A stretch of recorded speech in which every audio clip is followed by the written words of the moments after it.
So, Dead Rising 3, the psychopaths are scaled back a little bit. Like, you know, funnily enough, this is one of those moments where it's like, how many psychopaths were in each game?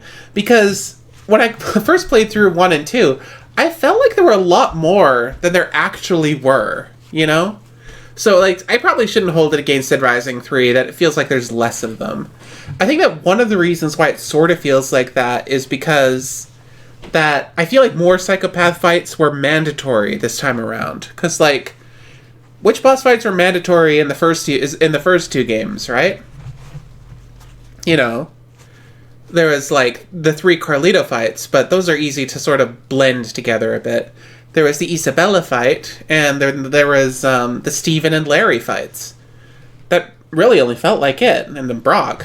And then in Dead Rising 2, there was, like, you know, there were the twins, TK, Sullivan.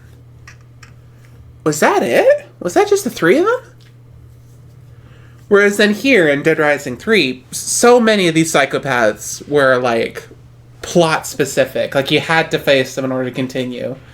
So by the end of it, only, like, 6 of them were optional. So, considering that the game has a time limit of 6 days, it can feel like, you know, there's not that many. They can feel spread out a bit, basically.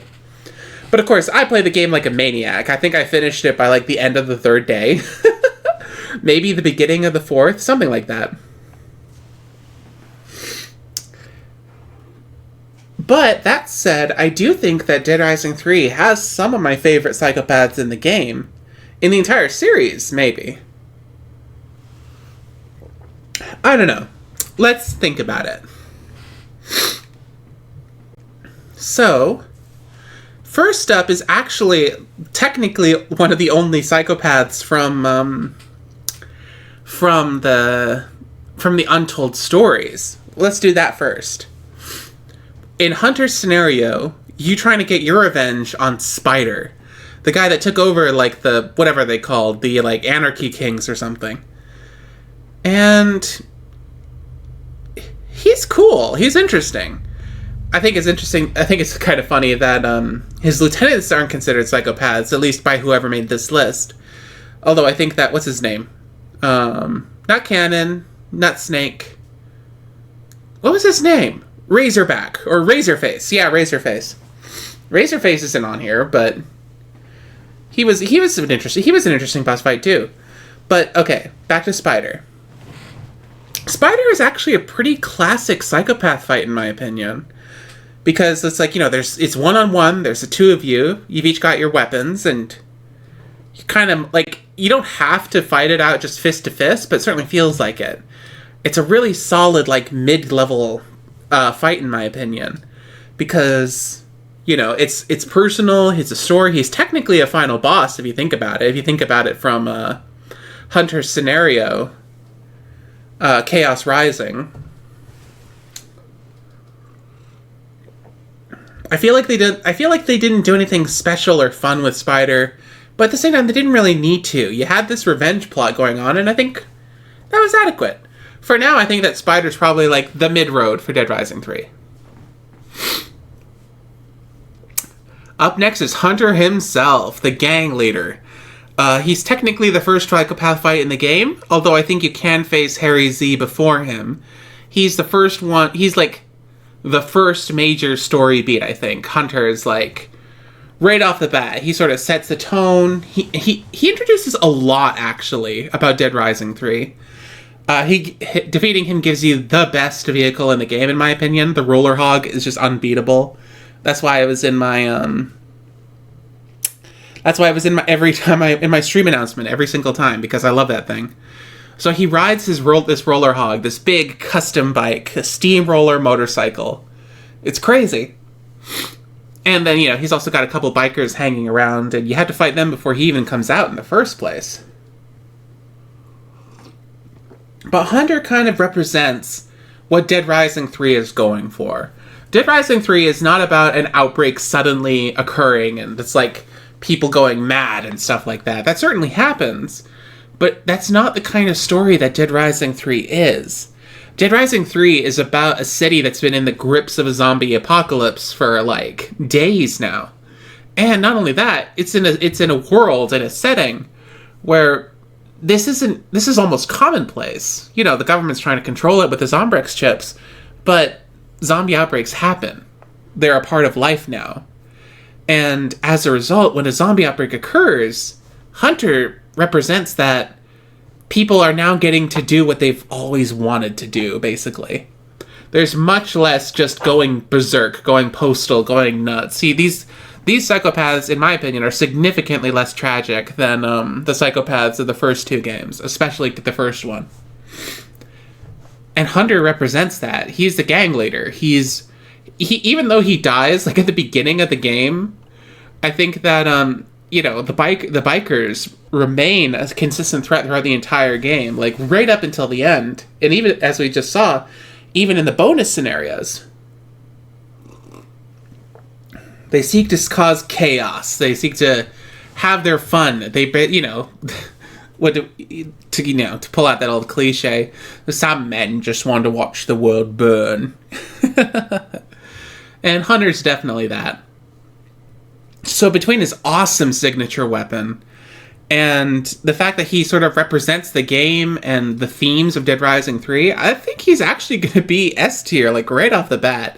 He is cool. He is fun. He is ridiculous. He's all over the place. All right, now let's get to the big motif of Dead Rising 3. This is another thing I both really like and also think is a little cliche. The Dead Rising, the 7 of the Dead Rising's 3 boss fights represent the 7 deadly sins. And up first, the first psychopath fight you can get is Wrath. Harry Z. Wong. I think that's his name. They call him Z, and then they call him Harry.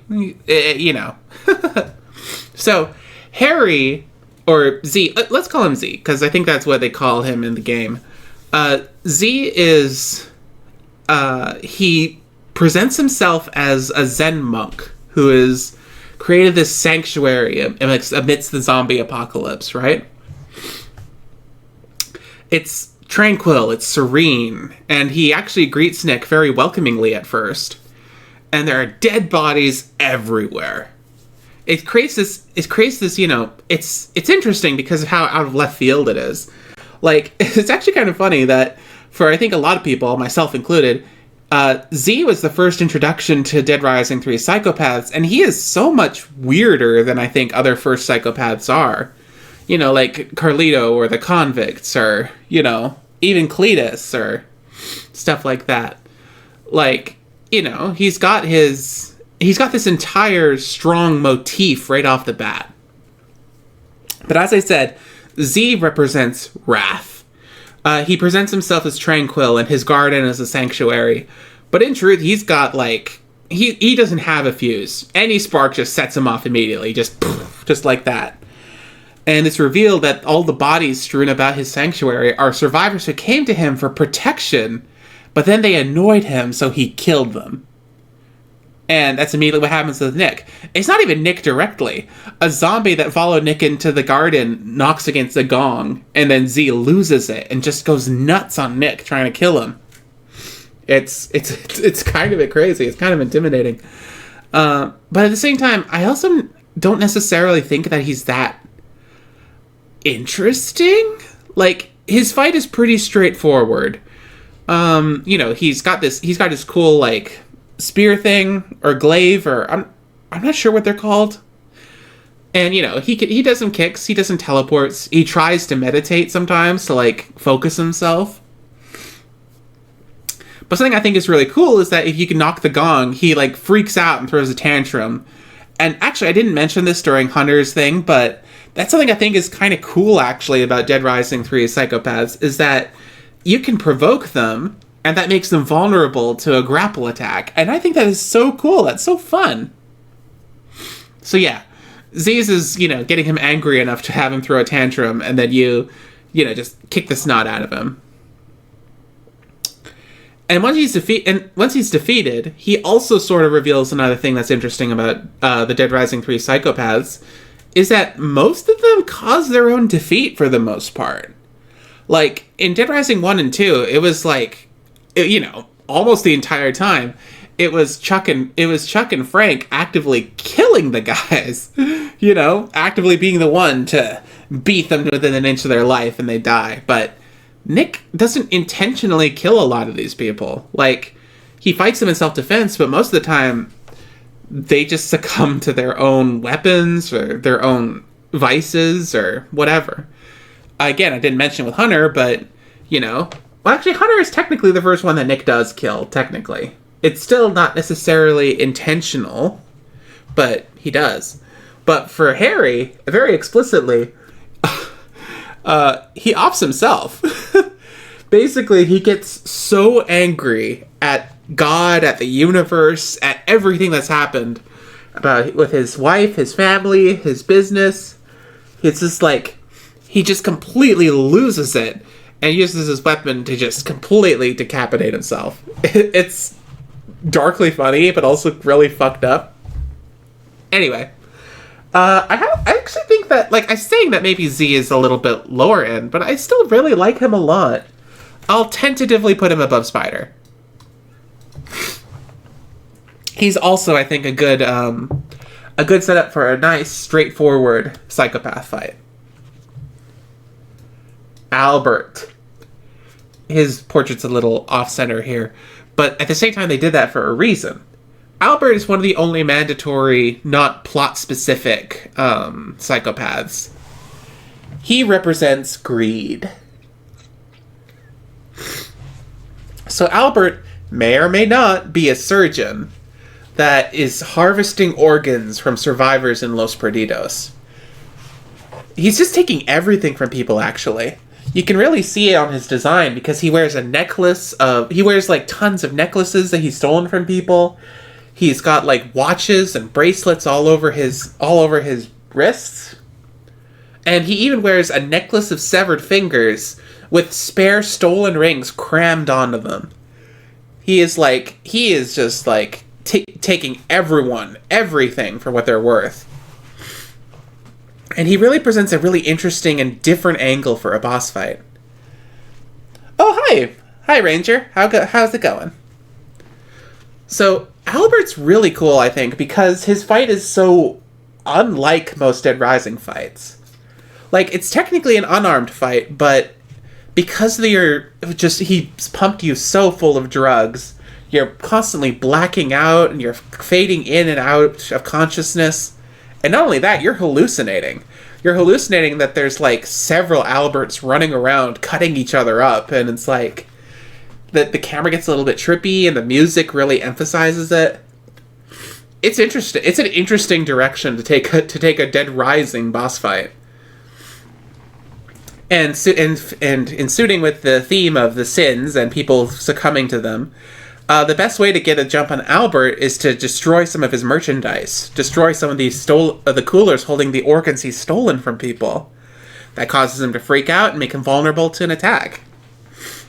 And he has arguably one of the darkest finishers in the game, where after you've injected him with so many of his own drugs, he starts really hallucinating that he's being eaten by zombies. But what he's actually doing is cutting himself open. It is gnarly. It is messed up. I love it. So I think that, well, his fight is really simple. It's just wander around and throw organ coolers until you frustrate him. I think that the theming of it is really strong. And the bone saw isn't that useful when you have it, but it's really intimidating with the way that he uses it. So I think I've got to put him up in A tier. He is just so different while still fitting in with the general theme and tone of Dead Rising 3. Darlene.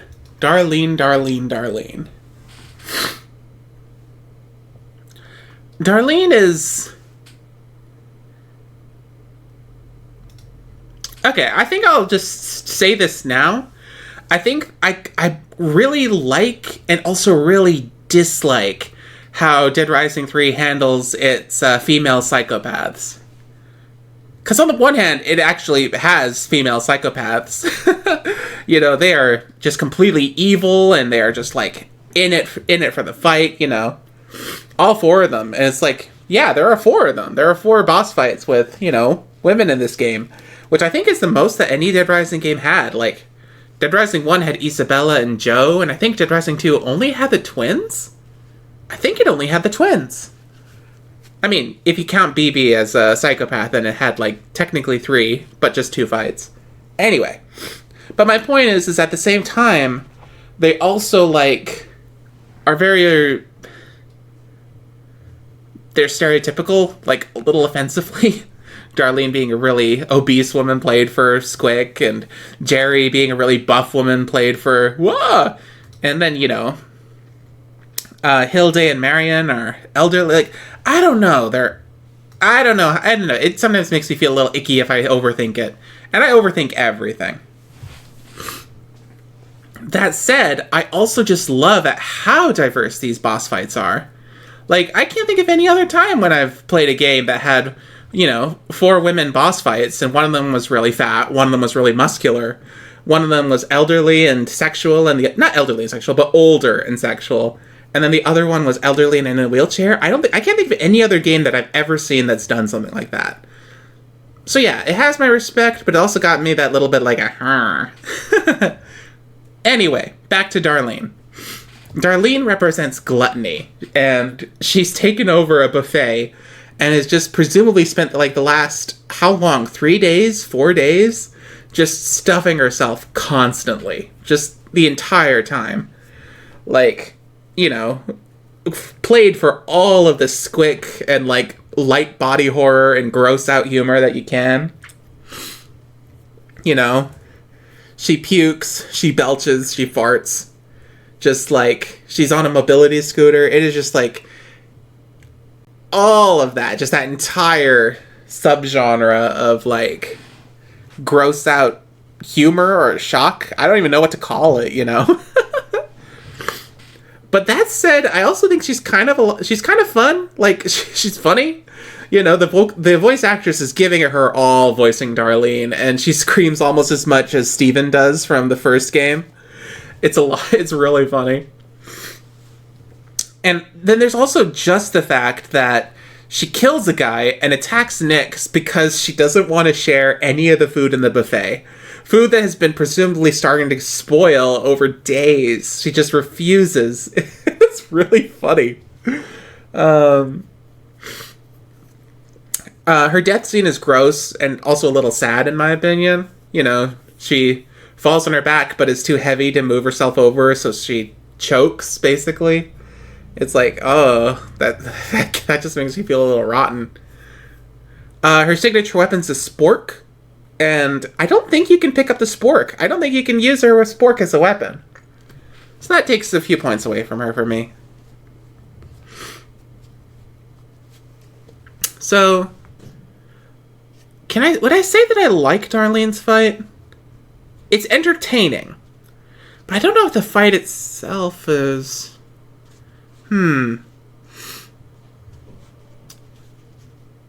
Is she more interesting than Z? She's more interesting than Spider, but is she more interesting than Z?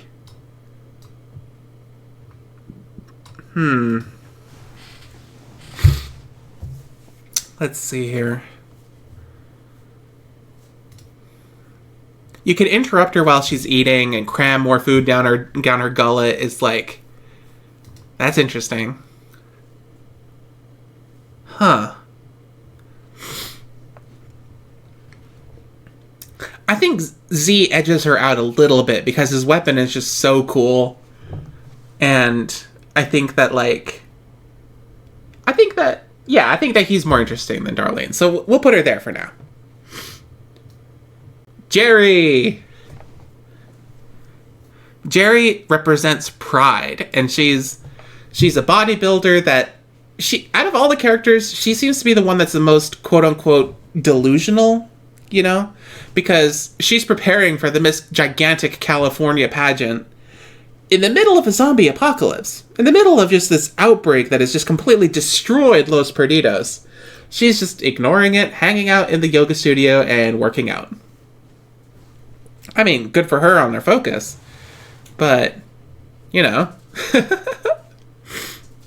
And she is gorgeous, in my opinion.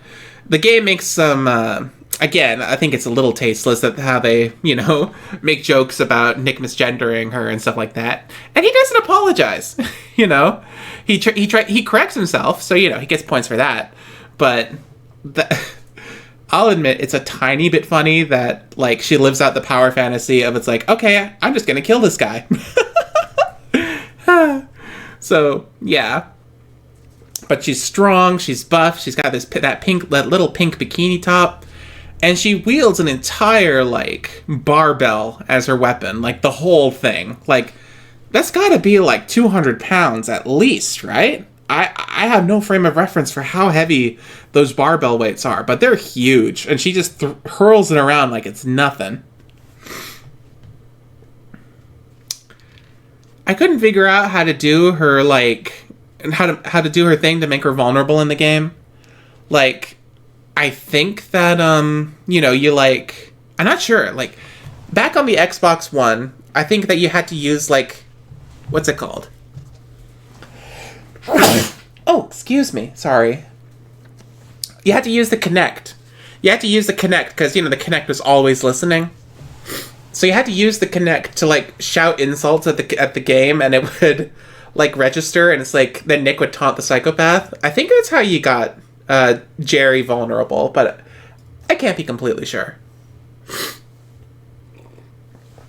But she's a hard fight, and she's straightforward. She swings the barbell at you. She throws dumbbells at you. She's oppressive. She's fun. I think I'm gonna put her above Z. Yeah, I think I'll put her above Z.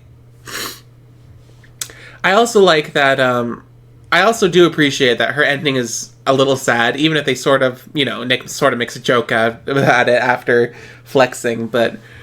Her ending is sad. After her ego is so wounded by being nearly beaten by Nick, she tries to motivate herself at this trophy stand, and then it falls on top of her. It is so sad, but it feels like a punchline. It's like, aw, poor gal.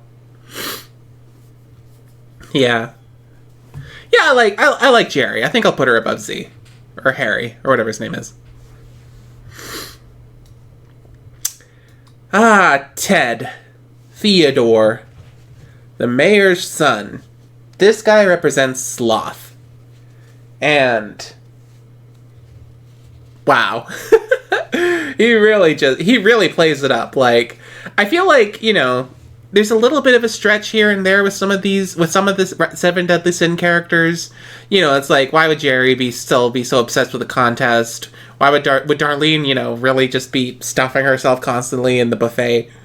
But Theodore just takes it to the new level. Like, you come to his mansion, his manor, and he's all like, oh, hey, it's like, are you the delivery person? Can you get me some chips? I think I need a nap. It is, like, just so over the top. It is hilarious. He is really funny. But I don't know how to feel about his fight. His fight is interesting in the sense that it's more of an objective than a fight. What happens is that he activates his home security system against you, and you have to disable it. So you have to, like, avoid or smash these, like, little flying helicopter gun drones that are constantly chasing you. And he's like, because he's hiding in his bunker, basically in his man cave in the mansion. So, you're just breaking into this guy's house, and his first instinct is, when you don't do what he wants you to do, is to send his drones after you. It is really funny. But the fight isn't that interesting, because all you're doing is running around trying to get to the control panels and shut them off. It's straightforward. It's not that engaging, but at the same time, it also makes complete sense for what he represents. He represents sloth, laziness, just, like, totally, like, nothing.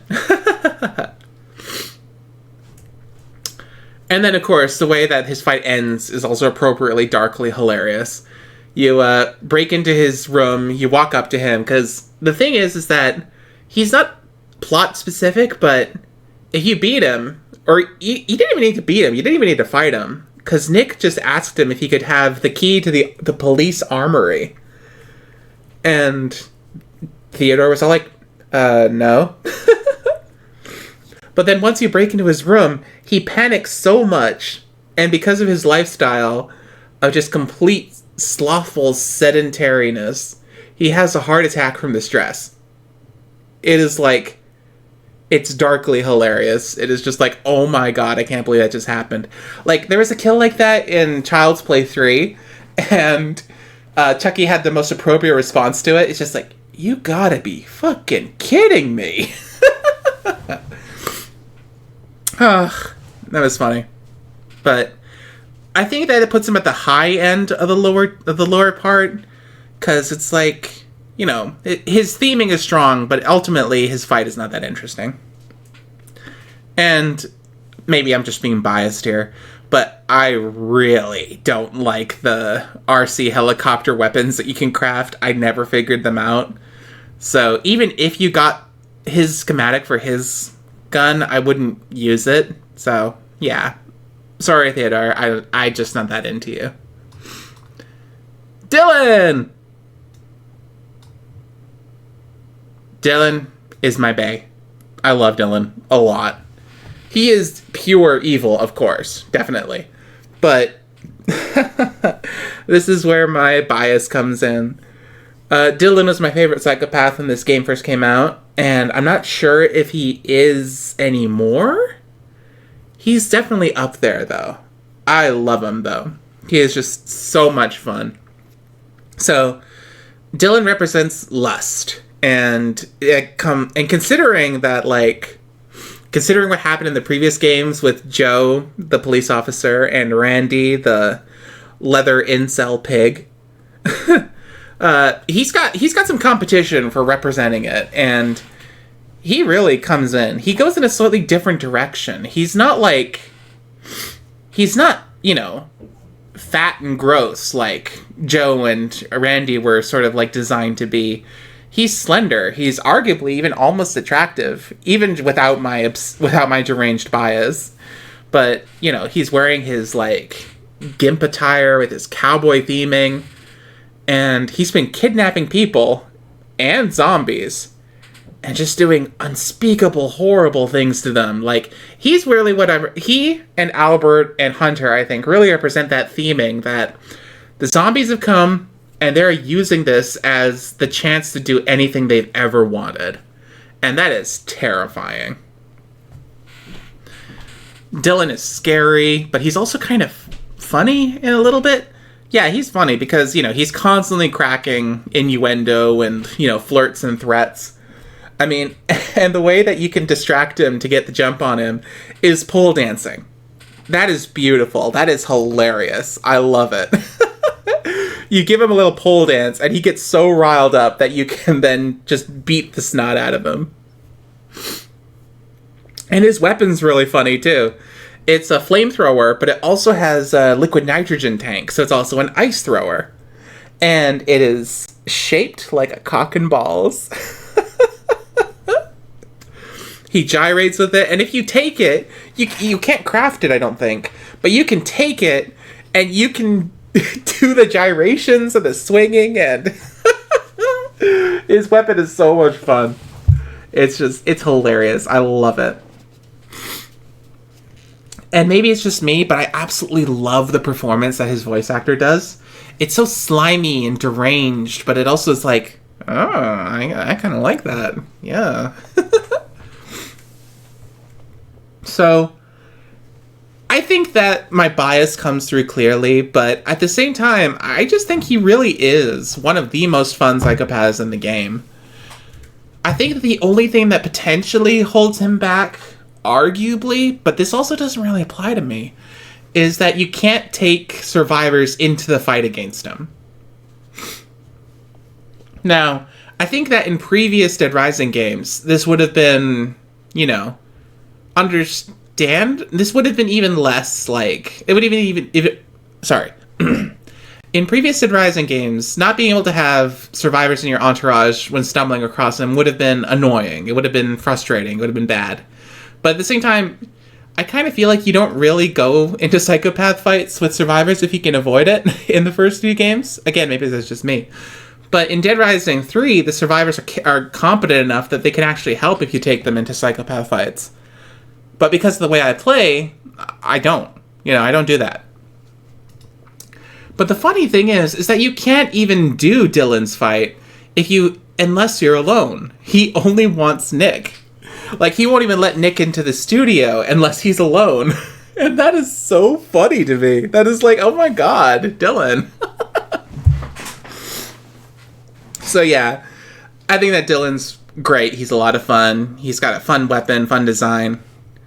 I think that the only two things I think about him are slightly lackluster is the fact that he's, a mano fight. And even then, that doesn't affect me.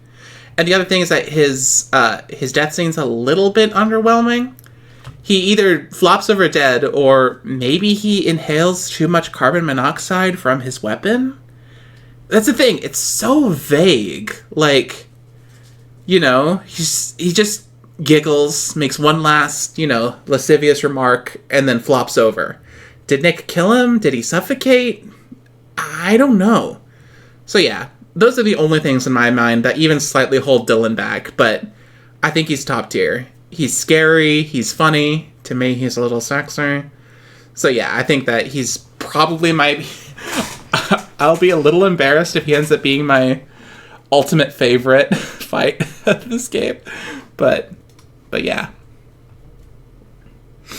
Kenny's interesting. Kenny's funny. Kenny is introduced as a random survivor side quest at the beginning of the game. So you find him, you show him how to fight zombies, you show him how to make combo weapons. It's cute, it's funny, it's a little silly. And then, as one of the very last missions of the game before the end of the story mode, he shows up again, having kidnapped a woman so that he can rescue her.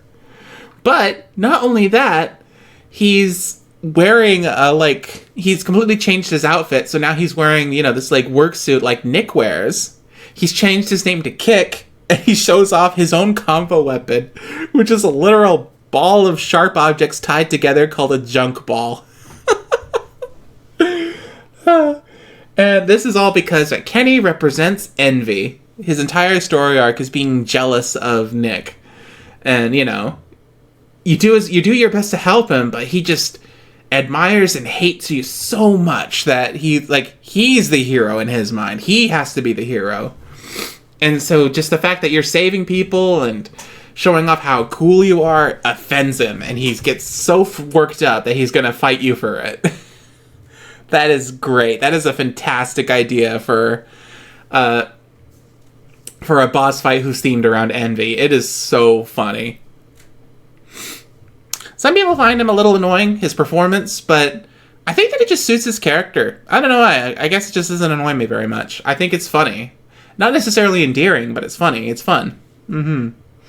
And he's also the only psychopath, I think, in this game that can be spared. Yeah. Because there's one I think, in all three games. In the first one, it's Paul. In the second one, it's BB, I think. And this one, it's Kenny. After you beat him, you can rescue him from a horde of zombies, and he'll join you. He'll join your posse. So that's cute. You also get a weapon, the junk ball. I'm not terribly fond of it, but the idea of it's funny. So, again, this is the thing that's so interesting to me about these Dead Rising 3 psychopaths, is that I either really like their theming or I really like their story, or their fight, but generally not both. I think that Dylan, Hunter, and maybe Albert are the ones that I really like their theming, their design, their story, and their fights. Because I feel like once you get to Jerry, Z, Darlene, and Kenny, I kind of feel like I like their design aesthetic and their theming a lot more than I do their fights. Alright, let's compare here. Is Kenny's fight more interesting than Spider's? Yes. Spider's fight is just a one-on-one knife fight when you're surrounded by fire. It's a bit cliche, it's a bit straightforward. It's not even canon. So I think that Kenny might derail Spider as a nice middle road, basic psychopath fight. I think I also sort of like him a bit more than Darlene. Just a little bit. Yeah, I think I'm happy with that. I think that Kenny has got a fun story, and the fact that it comes over multiple days, and he fits the rival character, but the funny thing is that he's the rival only in his own mind. Like, the other rival characters, Kent from the first one, the photographer, had the 3-day story arc with his 3 missions, and, I think that clearly at some point someone thought that he was, I think even Frank acknowledged that maybe Kent was better than him. And then in the second one, Leon didn't have a story arc, but, he also rode the chainsaw motorcycle. He and Chuck had personal beef. But at the same time, it was, very one-sided, too. Kenny's funny just because of how completely one-sided it is. I don't think there's ever a moment where he challenges Nick's mechanical skills or anything like that. So, that's funny.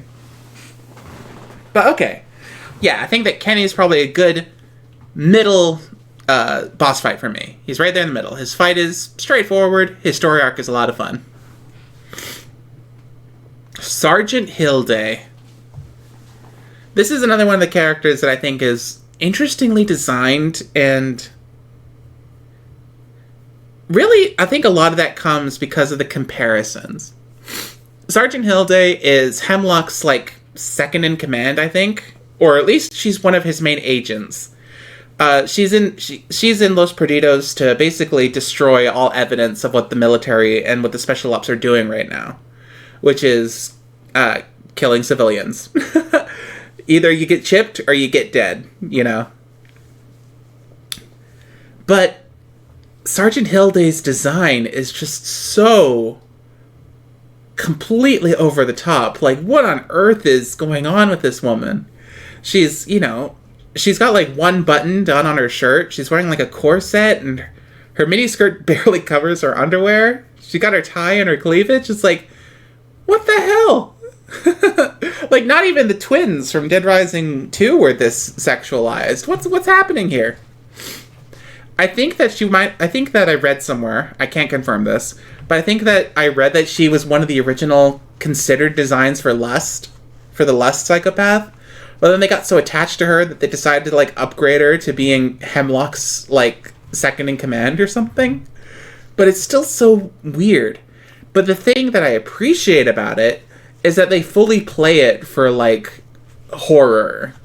Now, a little part of me is man, so they have this older woman with gray hair and they make her being sexual kind of icky. Come on. But on the other hand, considering how sexualized her design is, and comparing her with the twins from Dead Rising 2, I really appreciate that they show that this is uncomfortable, dangerous, predatory,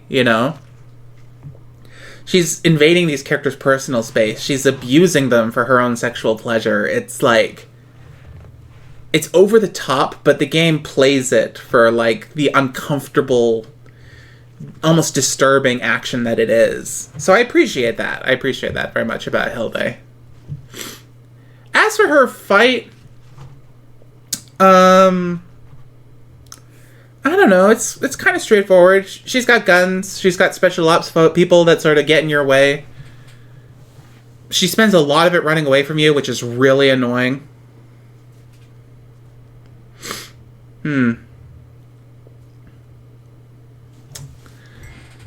I think that ultimately, I'm just not that fond of her.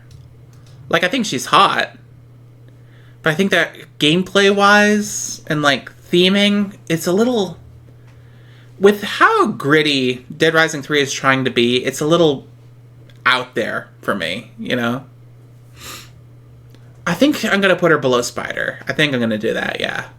I can't think of any reason for her to be higher or lower. Diego. So Diego is Nick's friend. His, they grew up together at the orphanage, and they are both children of Carlito. Not literally. What I mean is that in Carlito's plot at the end of the first game, the big twist is that he infected 50 children and sent them across the United States. And 2 of those were Nick and Diego. And Diego's mental health is not all there at the moment. He's definitely struggling. And he's paranoid and he's disturbed, you know. So what happens is that when he finds out that one of the zombies that caused an outbreak in America's recent history had the same tattoo that he and Nick has, he panics. He goes absolutely nuts. He he's rampaging through the museum. He steals an astronaut suit and a jetpack and hides in this delusion that he's a space explorer and you are an alien. It's wild. It's weird. But the thing that I really like about it is that Nick isn't trying to hurt Diego. Like, he's not fighting him. He's, like, trying to get him to snap out of it. Yeah, you knock him out of the sky and then you run over to him and start shaking him. But it's not as violent as the grappling that Nick does with other psychopaths. He's not, like, trying to hurt or kill Diego. He's trying to stop him. And I think that's actually kind of really cool. I almost wish that it was a little bit more in the mechanics. And Diego's fight is also just interesting. Like, it takes place in the museum, and he's got a jetpack, for crying out loud. But not only that, he, like, messes around with the machinery so that these big displays start spinning and they, like, whip around. It's, like, it's intimidating, I'll admit it. I used to be really weirded out by this fight, but I actually think it's really interesting. I think it's really fun, actually, because of just how out there it is. Like, I swear, someone on the development team was all like, how about we have, like, a fight against an astronaut? Wouldn't that be cool? And someone's like, how the fuck would we do that? That's how it goes in my mind. So, yeah. He's actually decently high on my list, I think. I think he might be more interesting than Jerry. Like, a little bit. Like, a tiny bit. No, I think I like Jerry a bit more than Diego. But he is a lot higher for me than my memory of him, because of just how out there but also vaguely tragic his fight is. Even though he lives at the end, Nick doesn't kill him. Marion does. But he's got an interesting fight. I like him. Diego's cool. Marion Mallon, the former head of Phenotrans?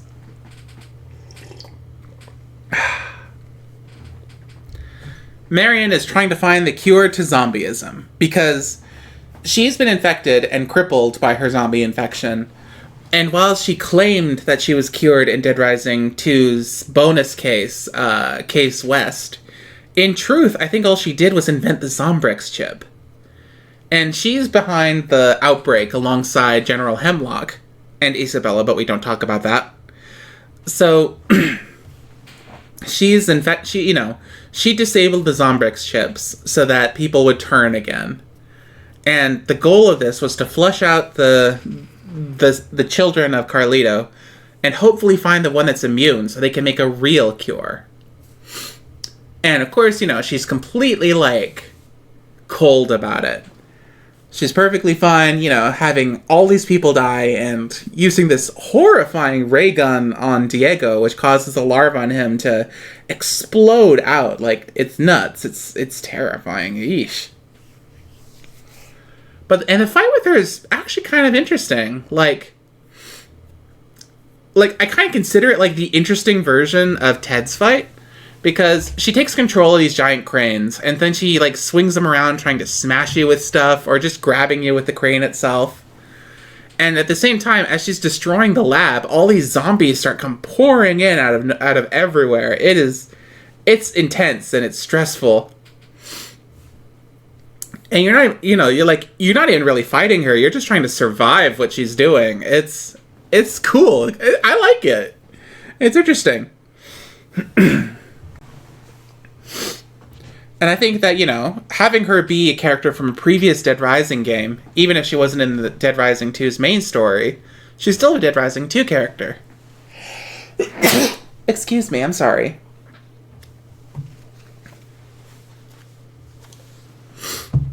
So, I think that, bringing her into Dead Rising 3 and finishing her story, it's interesting. It's cool.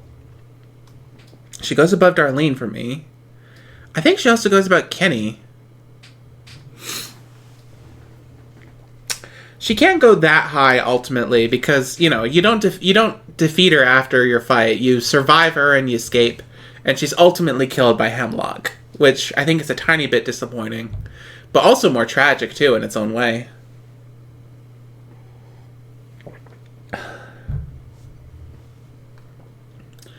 Yeah, I think I'll put her here. I think she's in the middle, maybe slightly below middle, something like that. We'll figure it out once we get to the end.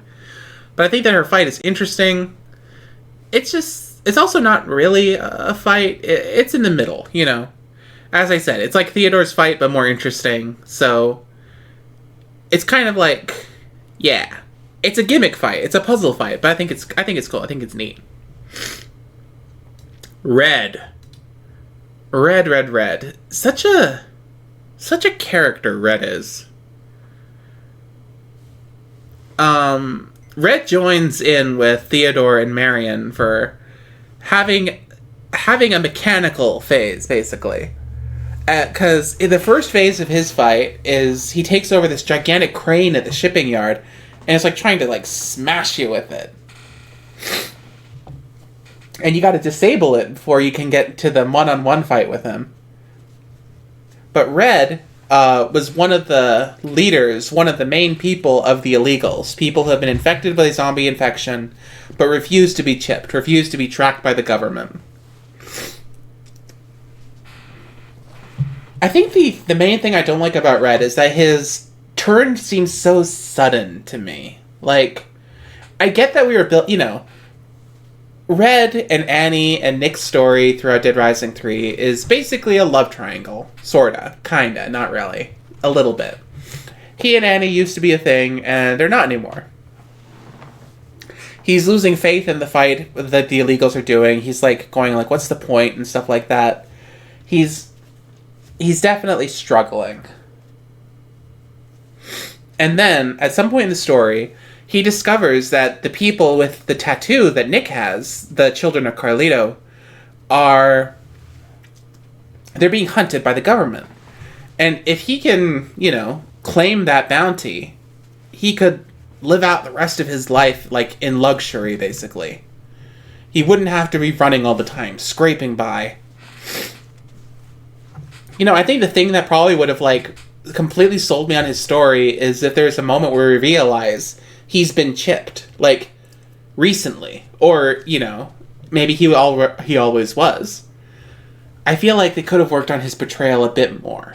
But ultimately, I think that he does have a complete story arc. I think it just felt a little rushed at the end, because he's the final boss of the main story mode. Before you get to Hemlock's overtime section. He is technically the end of the Dead Rising 3 story, as it is. Like how Sullivan was for 2, and how Larry was for 1. So he's technically the last boss fight in the game. Technically. It's weird. That said, his fight is really cool. I think that the crane fight is sort of on par with Marion's. But then afterwards, you have a classic, not bare knuckle, because he has a knife, but you can technically have a knife too, but I think you can bring almost any weapon you want with him. But then you have another fight, and it just feels so personal, it feels like this, again, it makes me wish that there was a bit more animosity between him and Nick, because it feels so personal, but at the same time, I just feel like they didn't have enough chemistry for it to truly be personal, But I gotta admit, between the crane fight and the knife fight, I do think he goes above Harry. I think he does go above Z. Yeah. I think in terms of final boss, I forgot that you fought him. Flat out, I forgot. He did not leave as much an impression on me as Larry or Carlito or Sullivan, So it's yeah, he doesn't go that high for me, but still pretty high. Okay, Hemlock, the big bad of Dead Rising 3.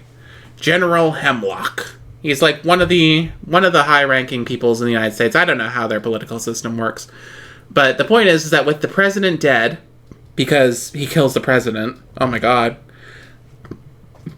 he can now basically instill martial law and now be the de facto dictator of the United States. And he plans on using the zombies, specifically the king zombies, which are created accidentally by Marion disabling the Zombrix chips.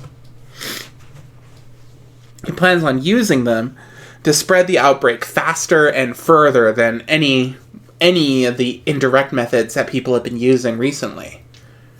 And he's behind a lot of stuff. Indirectly, some of it's culture war, but he has his fingers in everything, from the Zombrix chips to the tracking people, to just every fascist thing that's happening is traced back to him.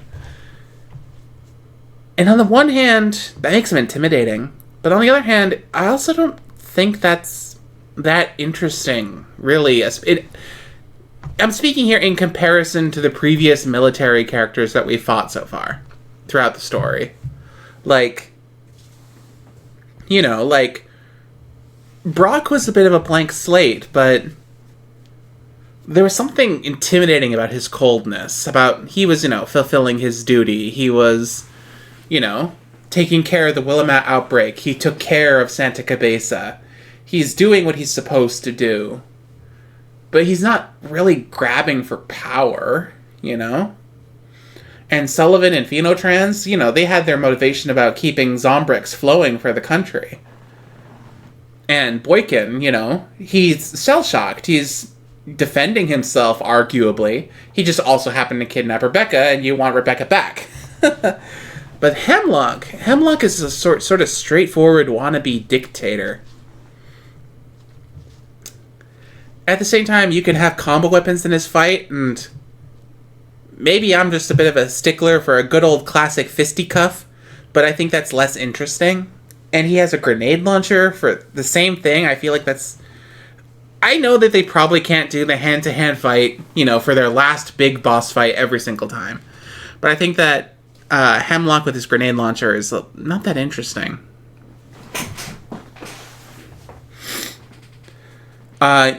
You can stun Hemlock by hurting him on this big gash on his back, because Nick crashes the helicopter that he and Hemlock were in.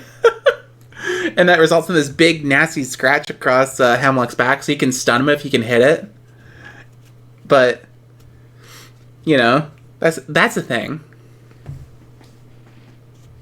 And Hemlock, I think, is pretty much the only person that Nick kills completely intentionally. 110%. So many of these psychopaths take themselves out, whether intentionally or by accident. Hunter, Nick kills by throwing a Molotov on him, and then Hunter loses control of his bike and crashes into a gas tanker.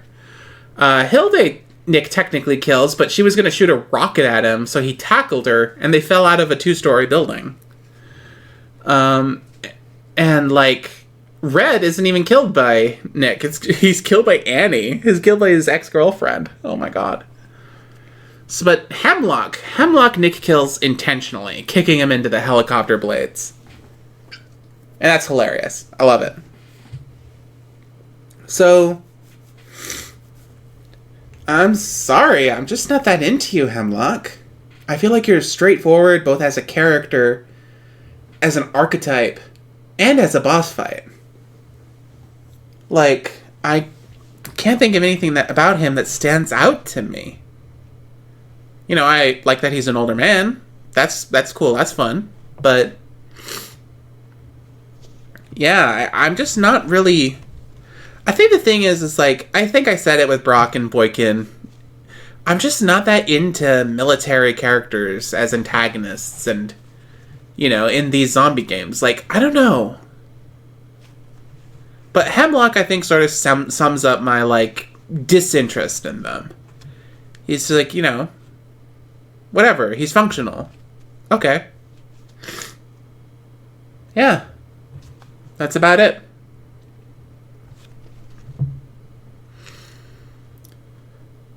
Okay. So, I think now we can tweak this to reorganize it a bit. Let's see here. We'll put Sergeant Hilde and Teddy at the bottom. We'll bring Jerry and Diego, and I think we'll bring Red up. We'll put Hemlock down. And then I'll put Darlene above Hemlock. I think that Albert might go up there. I think this is how I feel. Yeah. Let me think. Actually, let's tilt it down a bit. Let's put Red in the middle there. Yeah. Okay, I think I'm happy with this. Okay. So, my number one favorite Dead Rising 3, my bias, my obsession, my boy toy, my sadist, is Dylan. Dylan, the Lust Psychopath. I love his design. I love his performance. I love him for how horrifying he is. And I think his fight is a lot of fun. It's really silly. And I love his weapon. So he is my favorite of the Dead Rising 3 psychopaths. Up next is Hunter, because he really sums up the whole Dead Rising 3 experience. Being an anarchist who is seizing the opportunity at this outbreak in Los Perdidos to just do whatever the hell he wants. And that includes killing whoever he wants and taking whatever he wants. He's got an interesting story, considering that, like, when all is said and done, he got revenge on Spider just to be killed by Nick almost immediately afterwards. There's a bit of dramatic irony in there. But his weapon, the Roller Hog, is awesome. It's iconic. It's my favorite weapon. It's my favorite combo vehicle in the game. So yeah, he is definitely up there at my number 2 spot. Albert. Albert is interesting. Albert is creepy.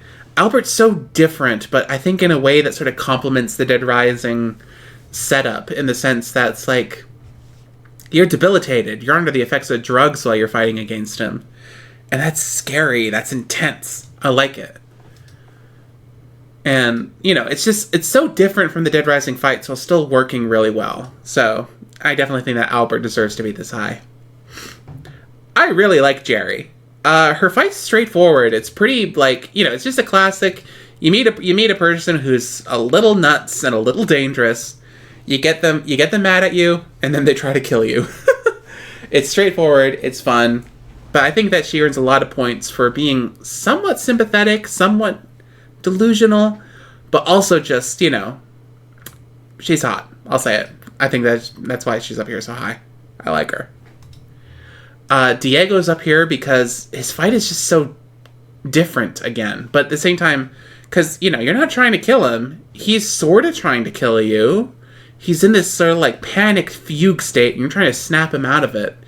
And someone really said, let's have a boss fight with a guy in an astronaut suit with a jetpack. And I've just got to respect that. And then Red, the original storytime mode ending, the final boss. I feel like he really represents the escalation of the... Oh no, I'm going to sneeze again, I'm sorry. Sorry.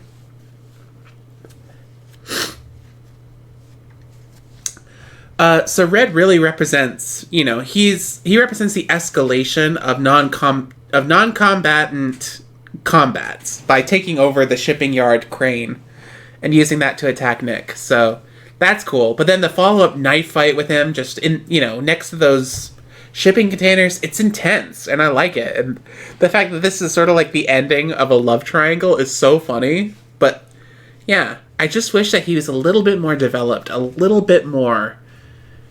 I just wish we saw that a little bit more coming. I don't know. And then, ultimately, I think that maybe Harry, the Wrath Psychopath, ultimately sort of ended up being my default psychopath for this game. He's right there in the middle. He's straightforward. He's scary, but not super duper scary. He's funny, but not super duper funny. His weapon is cool, but it's also kind of straightforward. It's that super glaive thing. I don't know what it's called. But yeah, it's he's interesting. He sort of gets the point across, but he's a good, classic, straightforward Dead Rising fight. Yeah. I like Marion's fight, and I think Marion's interesting as an antagonist. I like how much she's lying through her teeth most of the time, because, as I said, she presents herself as if she's cured, but she's not. She's searching for the cure. And, you know, she fights you with these crane machine things, and it's interesting because it's a puzzle fight, but it's an actually exciting puzzle fight, in my opinion. Yeah, I like Marion. I like Marion's psychopath fight. It's cool. Even if you don't fight her directly, you're just trying to survive her onslaught. It's cool. It's neat. You know, classic. Kenny. Kenny is like right here at the sort of lower end to middle for me. I like his story arc. I like his thing. I think he's interesting as the character representing envy. It's fun. It's a fun little story arc, but ultimately I just don't think his fight is that interesting at the end of the day. It's a straightforward one-on-one. Yeah. So, you know, that's his own thing. I like him. I just don't love him, you know? Darlene. I thought that Darlene would be higher, honestly. Probably because I think that she's really fun. She's funny. And as I said, I think it's cool when a game can have a fat woman as a boss fight. You don't see that often. I like the novelty. But I'll admit it, I think that ultimately her fight is just not that interesting, you know? She speeds around on her little scooter. She attacks you with a spork or dinner plates. I think that another thing that I'll admit it, it's like gross out humor just isn't really my thing. I sort of just ignore it a little bit. And if I'm ignoring it, and that's a big part of her, you know, her whole kit, her gross out stuff of vomit and, you know, stuff like that, if it doesn't necessarily take away from her, but it also doesn't add to her, I think ultimately that kind of is taking away a little bit for me. Just a little bit. So, you know, I think that there are just other characters I think are more fun for her, more fun than her in terms of theming or boss fights. Yeah. Sorry, Darlene. And we just finished talking about Hemlock, but ultimately I just don't think he's that interesting as a big antagonist, as a final boss. He does his job. And I feel like, considering his ambitions of taking over the country and installing himself as dictator, I think he needed to be a little bit more interesting. A little bit more. I don't know, maybe they made him a little bit more like Senator Armstrong or, you know, a Sundowner. Maybe. Sorry, Hemlock, you're no Armstrong. And I haven't even played Metal Gear Rising. Revengeance. Spider. You're here as an honorary psychopath because you're a DLC psychopath. You're Hunter's rival. And you were so straightforward that I thought you could be the middle ground base fight, but sorry, you just don't compare to Harry or Kenny. Or even the one-on-one fight with Red. Sorry, Spider. You're just a footnote. A cool footnote, but a footnote nonetheless. Sergeant Hilday. I don't like it when you have to chase the psychopath. I just don't think that's interesting. I sort of get it, but at the same time, you know, constantly running after her, and then sometimes she'll, like, shoot a rocket at you, or... It's annoying. Yeah, that's about all I got to say for that. I do think that her design is interesting. It's weird. I think it's a little bit out of place, especially considering that how much more grounded Dead Rising 3 is compared to 2. So her over-sexualized design is... It's jarring. I like that it's jarring, but it's still jarring, you know? Yeah. And Theodore. Ultimately, he's down here solely because being funny is not enough to overcome a lackluster fight. I think that, you know, his drones are annoying. They're not as dangerous as Marion or not as intimidating as Red. So, as a non-combatant boss fight, I'm sorry, Theodore. You just didn't bring anything super interesting to the fight. Yeah. So you're at the bottom, Theodore. Sorry. But ultimately, I'd say that, as I sit here and think about it, I think that the Dead Rising 3 boss fights ultimately were I think an improvement, really. I have to sit back and think about it, but I think I might like them a bit more than I did Dead Rising 2's boss fights. Like, on average, I think that I like them more. I don't know. I'd have to think about it, but yeah. I think that Dead Rising 3 did its boss fights really well. The psychopaths are interesting and they're diverse. And the I'm a slut for Seven Deadly Sins theming. I'll say it. So, yeah.